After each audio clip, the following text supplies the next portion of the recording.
gentlemen, good evening, hello and welcome to Live at the Referendum.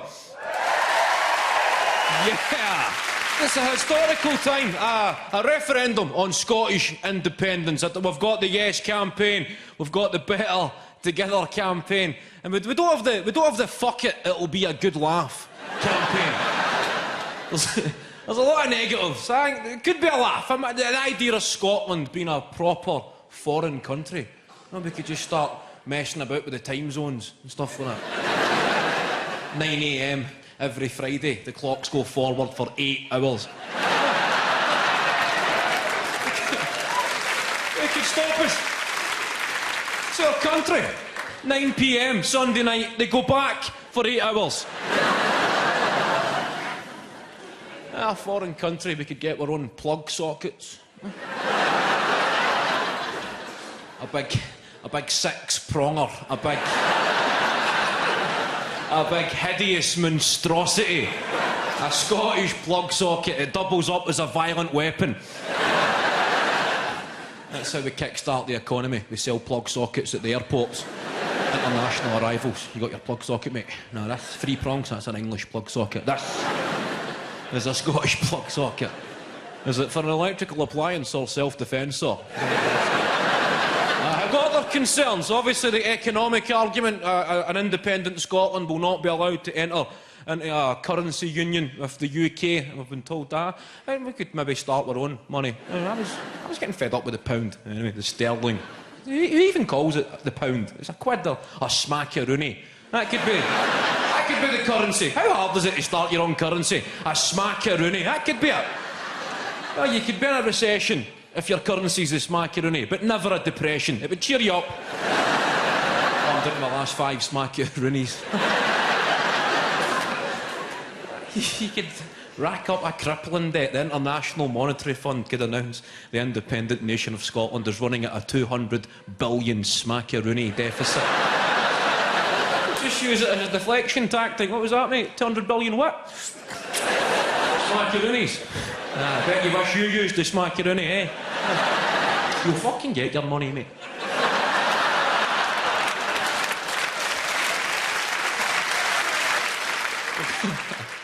We've got our woes. We've got Alex Salmond. People are finding it difficult to see past. It's a decision between 2 guys, Alex Salmond and David Cameron, and they're both pretty difficult to like. They're difficult to warm to. Alex Salmond, he looks as if there's something else behind it. He looks as if maybe he got a knockback off an English girl on holiday when he was 15 and she broke his heart, and that's what's fuelled this entire campaign. The referendum's on a Thursday. That will be a horrible weekend for him if that's a no vote. He'll get spotted somewhere that Sunday night in Edinburgh, walking through with his shirt ripped, steaming. Booting wing mirrors off cars. Claudia! You fucking cow! You got what you wanted! At least Alex Salmond looks like shite. I will say that for him. At least he looks terrible. David Cameron, he looks a bit fresh for the amount he must have on his mind if you're cutting the benefits of the poor and the taxes of the rich as easy as that. He doesn't look as if he sleeps like a baby, that guy. He's big, fresh, steam room-faced. He doesn't have dreams that he's getting chased and he can't run and he's shouting for help and his teeth are flying out. Waking his wife up going, "Ah!" Oh, that's it. My surname's Cameron. That's what he said. I like his speeches. When he goes, "Scotland, I love Scotland. You put the great in Great Britain. My surname's Cameron, of course." You can't just recklessly flaunt your surname like that and not expect the inevitable interrogation. So, sorry, Prime Minister, you said your surname's Cameron. Do you know Richie Cameron? Stevie Cameron? Oh, Sandra Cameron's boy? No, sorry, mate. I just... Anyway, continue. Hey, Cammy boy, hey, surname's Cameron. The Camzarito. Have we got any young people in? Give me a cheer if you're under 18. Yes, how old are you? It's not that difficult a question, sir. No. You're not trying to buy bevy here, just answer. Try to remember a date of birth. How old are you? 20. 22. Is that young? in Scotland? Have you checked the life expectancy figures? No, have we got any 16-year-olds in? Yes, well, I don't mean to sound a bit fucking creepy there, that's... but can you tell what it is yet? I don't mean to sound... Well, I just realised when you hear yourself shouting, have we got any 16-year-olds in? Rolf Harris, I don't think anybody's seen it. You can see it in retrospect. I can see it now. We've got Jimmy Savile. Look at that guy. I don't remember him from back in the TV days. I was too young. I just look at pictures of him these days. Was everybody smoking crack back in the day? Fucking look at him. If I was to draw a pedo... if somebody said to me, hey, Chance, you can draw us a wee pedo there, Kev. I'd be going, Big pedo glasses, there we go, big pedo cigar, pedo teeth. How did he get away with that when he was alive? That should have been the court case. You've done something, mate. Fucking look at you. Get into jail.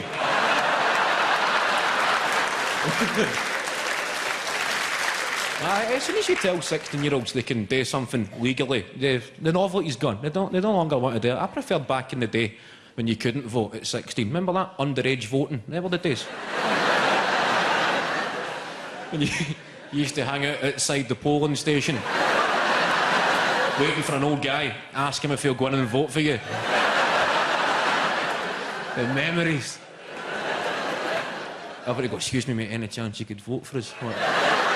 Old guy's looking about, kind of shifty. All right, mate, what are you after? I'll go in. Getting home to your mum and dad and they're going, you've been fucking voting. Don't lie to me, Kevin, you've been voting. If I find out and you're not telling me now, I'll be even angrier. Honestly, Dad, I've not been voting. They're going to end up like your cousin Fraser, a prick. It's a slippery slope, that's politics. There's going to be a record number of spoilt ballot papers if we're letting 16-year-olds vote. People going through them, and Nicola Sturgeon loves the Bobby. Somebody's...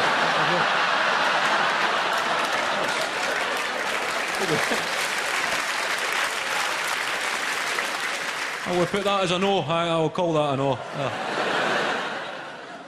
Have we got any English in? Newcastle. How do you feel about the independence referendum? You think Newcastle should go independent as well?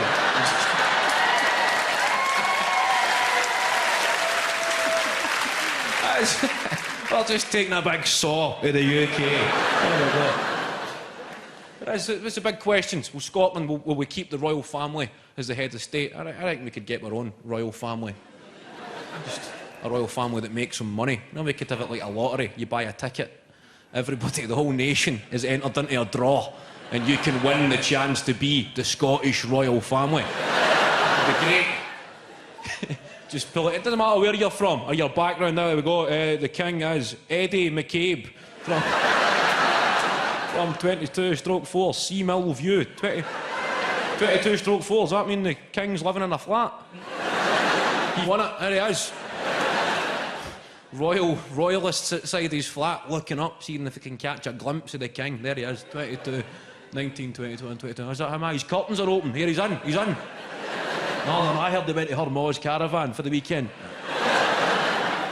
We like the English. It's only small frustrations, and it probably comes from ourselves. But the accent, it does get frustrating when you travel. I was in a lift before. This was actually in Australia, so it's not really an English thing. But it's just the Scottish accent. I was in a lift, and a guy had a carton of Ribena. Right, I don't mind revealing that side of myself on stage. And the guy felt the need to comment on it, and I almost ended up fighting with the guy. I was drinking Ribena. I'm not an aggressive person. It's just small talk becomes difficult when you've got a Scottish accent. He commented, he said, oh, Ribena? And I said, party time. Right? Well, that way you say something that you would never have said if you knew you were going to have to repeat it about 4 times. He said, what? And I said, oh, party time. And he's going, Perry Tom? And you start feeling your blood boiling. I'm saying, party time, like Ribena, a wee joke. It's Ribena. It's clearly not fucking party time. That was my wee small talk joke. Just smile, mate. It's party time. Smacking the side of his head. With a carton of strawberry Ribena. You lift open, somebody thinks it's blood everywhere. Just party time. But if we go independent, it will no longer be an accent. It will be a language. Tourists visiting here, they'll just need to learn a bit. You know, every group of guys, like stag do's coming up for England, there's always a guy who tries to speak a bit of the local lingo. You know, the dos cervezas guy, the una mesa para cuatro guy. That guy. That's what will happen. The guy that sits in the front seat of the taxi, talk. Trev, you speak Scottish, you say, I'll talk to him. Ask him where's good to go tonight for a few drinks. The boys are wanting to get out the nut the night.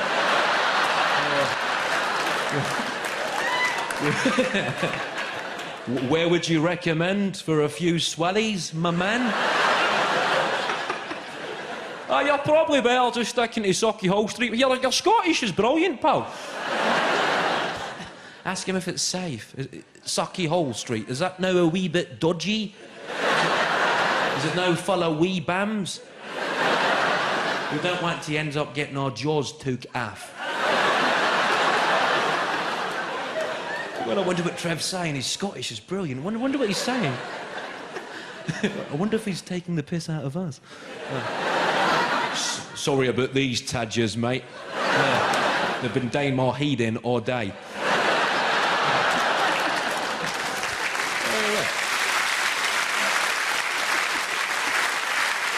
The driver, dropping them off and socket. There you go, pal. That'll be 15 smackaroonies. Give me a quid or you're getting stabbed. Just you.